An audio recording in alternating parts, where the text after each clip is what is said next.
வானாதி வானங்கள் கொள்ளாதவரே, வார்த்தையால் வர்ணிக்க கூடாதவரே, ஓயாமலும் புகழ் நான் பாடுவேன், இன்றுமே என்றுமே இன்றென்றுமே. வானாதி வானங்கள் கொள்ளாதவரே, வார்த்தையால் வர்ணிக்க கூடாதவரே, ஓயாமலும் புகழ் நான் பாடுவேன், இன்றுமே என்றுமே இன்றென்றுமே. அல்லேலூயா அல்லேலூயா ஆமென். அல்லேலூயா அல்லேலூயா ஆமென். அல்லேலூயா அல்லேலூயா ஆமென். ஆமென் ஆமென் ஆமென். பரலோக கவனத்தை ஈர்க்க வேண்டுமே, அப்பா உம் கண்களில் கிருபை வேண்டுமே, எப்போதும் என் அருகே நீர் வேண்டுமே, நீர் வேண்டும் நீர் வேண்டும் நீர் வேண்டுமே.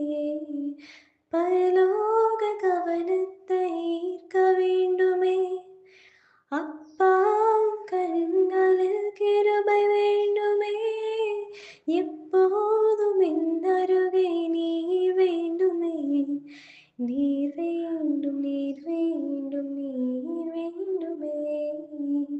அல்லேலூயா அல்லேலூயா ஆமென். அல்லேலூயா அல்லேலூயா ஆமென். அல்லேலூயா அல்லேலூயா ஆமென். ஆமென் ஆமென் ஆமென்.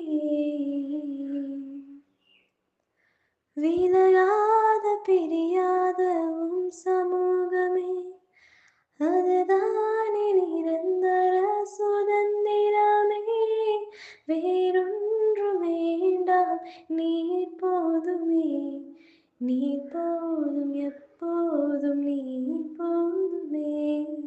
விலகாத பிரியாத உம் சமூகமே, அதுதானே நிரந்தர சுதந்திரமே, வேறொன்று வேண்டாம் நீர் போதுமே, நீர் போதும் எப்போதும் நீர் போதுமே.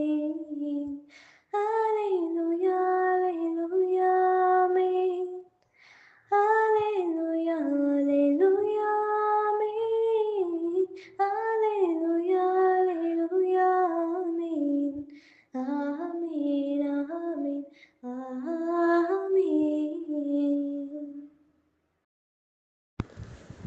இந்த சிலுவை தியான நாட்களில் இந்த நாளில் கர்த்தர் நம்மோடு பேசுகிற வேத வசனம் யோவான் எழுதின சுவிசேஷம் 6ஆம் அதிகாரம் 55ஆம் வசனம். என் மாம்சம் மெய்யான போஜனமாக இருக்கிறது, என் ரத்தம் மெய்யான பானமாக இருக்கிறது. என் மாம்சத்தை புசித்து என் ரத்தத்தை பானம் பண்ணி என் நிலை நிலைத்திருக்கிறான், நானும் அவன் நிலை நிலைத்திருக்கிறேன். இந்த பகுதியில் பார்த்தீங்கன்னா ஆண்டு சொல்கிறாரு, என்னுடைய மாம்சம்தான் மெய்யான போஜனம், என்னுடைய ரத்தனம் தான் மெய்யான பானம் அப்படின்னு சொல்கிறார். அதுக்கு முந்தின வசனங்கள் நம்ம பார்த்தோம்னா, ஜீவ அப்பம் நானே அப்படிம்பாரு. என்னிடத்தில் விசுவாசமாக இருக்கிறவனுக்கு நித்திய ஜீவன் உண்டு. ஜீவ அப்பம் நானே வானத்திலிருந்து இறங்கின ஜீவ அப்பம். இந்த அப்பத்தை புசிக்கிறவன் என்னென்றைக்கும் பிழைப்பான். நான் கொடுக்கும் அப்பம் உலகத்தின் ஜீவனுக்காக நான் கொடுக்கும் என் மாம்சமே அப்படின்னு அவர் சொன்ன உடனே அவங்களாம் சொல்கிறாங்க, இவன் எப்படி அவன் மாம்சத்தை நம்மளுக்கு புசிக்க கொடுப்பான் அப்படின்னு சொல்லிட்டு அங்கே வாக்குவாதம் பண்ணுறாங்க.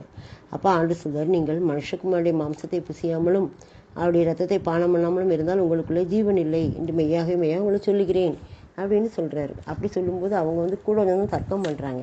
என் மாம்சத்தை புசித்து என் ரத்தத்தை பானம் பண்ணுகிறவனுக்கு நித்திய ஜீவன் உண்டு, நான் அவனை கடைசி நாளில் எழுப்புவேன் அப்படின்னு சொல்லிட்டு தான் இந்த வார்த்தையை சொல்கிறேன். என் மாம்சம் மெய்யான போஜனமாக இருக்கிறது, என் ரத்தம் மெய்யான பானமாக இருக்கிறது. என் மாம்சத்தை புசித்து என் ரத்தத்தை பானம் பண்ணுகிறேன், என்னிலே நிலைத்திருக்கிறான், நானும் அவனிலே நிலைத்திருக்கிறேன். வானத்தில் இருந்த இறங்கின அப்பம் இதுவே, இது உங்கள் பிதாக்கள் புசித்த மன்னாவை போலல்ல அவர்கள் மரித்தார்கள், இந்த அப்பத்தை புசிக்கிறவனு என்றென்றைக்கும் பிழைப்பான் அப்படின்னு சொல்லிட்டு தன்னுடைய மாம்சத்தை பற்றி அவர் சொல்றார். அப்போ அவங்களாம் தர்க்கம் பண்ணுறாங்க, இவருடைய மாம்சத்தை எப்படி புசிக்க முடியும் அப்படின்னு சொல்லி. ஆனால் அவர் அதை ஞான அர்த்தமாக சொல்லுவார். அவருடைய மாம்சம் சிலுவையில் அடிக்கப்படும் போது அதை ஏற்றுக்கொள்கிறவங்க தான் மாம்சத்தை புசிக்கிறவங்க, அவருடைய இரத்தத்தினால விடுதலை உண்டு என்று சொல்லி ஏற்றுக்கொள்கிறவங்க தான் ரத்தத்தை பானம் பண்ணுகிறவங்க. எந்த வேதத்தினாலும் இந்துக்கள் வேதத்தை எதில் பார்த்தாலும் சரி, ரத்தம் சிந்து இல்லாமல் பாவ மன்னிப்பு இல்லை அப்படின்னு தான் இருக்குது. அதுக்காகத்தான் இந்த ரத்தத்தை சிந்துவதற்காக, தன்னுடைய சொந்த ரத்தத்தையே சிந்துவதற்காக இந்த உலகத்தில் வந்தார். ஒரு மனிதனுடைய பாவத்துக்கு காளை, வெள்ளாட்டுக்குழா, இளங்காளை, புறா, கோழி இந்த மாதிரி ரத்தம் ஈடாகாது அப்படின்னு சொல்லிட்டு தான் ஒரு மனுஷனுடைய பாவத்துக்கு மனிதனுடைய ரத்தம் சிந்தப்பட வேண்டும் என்று சொல்லி தான் கர்த்தராகிய இயேசு கிறிஸ்துவை இந்த உலகத்துக்கு அனுப்பினார் பிதாவாகிய தேவன். அவரை விசுவாசிக்கிறவனுக்கு நித்திய ஜீவன் உண்டு, விசுவாசியாமல் இருக்கிறவனுக்கு நித்திய ஜீவன் கிடையாது அப்படின்ட்டார். அதுதான் மாம்சத்தை புசிக்கிறவன்னா அவருடைய மாம்சத்தை திங்குதில்லை, அவருடைய மாம்சத்தை நமக்காக சிலுவையில் அடிக்கப்பட ஒப்பு கொடுத்தார், பிக்கப்பட ஒப்பு கொடுத்தார் அப்படின்னு சொல்லி யாரெல்லாம் விசுவாசிக்கிறாங்களோ அவங்க தான் அந்த மாம்சத்தை புசிக்கிறவங்க. அதே மாதிரி அவருடைய ரத்தத்தை, இந்த ரத்தத்தினால தான் நமக்கு விடுதலை இருக்குது, இந்த ரத்தத்தை தான் பாவ மன்னிப்பு இருக்குது, இந்த ரத்தத்தினால தான் மீட்பு இருக்குது அப்படின்னு சொல்லிட்டு யாரெல்லாம் விசுவாசிக்கிறாங்களோ அவங்களுக்கு நித்திய ஜீவன் உண்டு. இப்படிப்பட்ட கிருபையை கர்த்தர் நினைச்சிருக்கிறார், நமக்கு தந்திருக்கிறார், அவரை விசுவாசிக்கிறவர்களுக்கு தந்திருக்கிறார். அவரை விசுவாசிக்காதவங்க அதை பெற்றுக்கொள்ள முடியாது, இந்த விடுதலையும் பெற்றுக்கொள்ள முடியாது. அதான் என்னுடைய மாம்சம் மெய்யான பூஜனம், என்னுடைய ரத்தம் மெய்யான பானம். இதை விசுவாசிக்கிறவனுக்கு நித்திய ஜீவனை பெற்றுக்கொள்கிறான், நித்திய வாழ்வை பெற்றுக்கொள்கிறான், உலகத்திலேயும் விடுதலையின் வாழ்வை பெற்றுக்கொள்கிறான் என்று சொல்லி நம்ம பார்க்குறோம். விசுவாசியாதவங்களுக்கு அதில் பங்கும் இல்லை, பாகமும் இல்லை. அப்போ தான் ஆண்டவர் சொல்வார், கால்களை கழுவும்போது சொல்வார், நான் உன்னை கழுவ விட்டால் என்னிடத்தில் உனக்கு பங்கு இல்லை அப்படின்றவார். ஆனால் அவர் நம்மை கழுவ நாம் ஒப்பு கொடுக்க வேண்டும், அவர் நம்மை சுத்திகரிக்க நாம் ஒப்பு கொடுக்க வேண்டும், அவருடைய மாம்சத்தை நாம் மெய்யான போஜனமாக எடுத்துக்கொள்ள வேண்டும், அவருடைய ரத்தத்தை நாம் மெய்யான பானமாக எடுத்துக்கொள்ள வேண்டும். அப்போ தான் நமக்கு நித்திய ஜீவன் உண்டு, நாம் நித்தியமாக அவரோடு கூட வாழ முடியும். இந்த கடைசி நாள் ராத்திரியில் அவர் சொல்லுவார், இந்த ராத்திரியில் இதை புசிக்கிறவங்க என்னோடு கூட பரலோக ராஜ்யத்தில் இந்த ரத்தத்தையும் அந்த மாம்சத்தையும் புசிக்கிறவங்க, ரத்தத்தை பானம் பண்ணிக்கிறவங்களுக்கு இது அடையாளம்.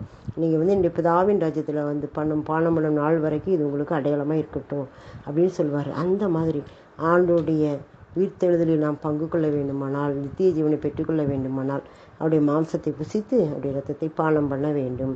இது நமக்கு நியமித்த நியமம், கட்டளை. இதை நாம் ஏற்றுக்கொள்ள வேண்டும். அப்போ தான் நாம் நித்திய ஜீவனை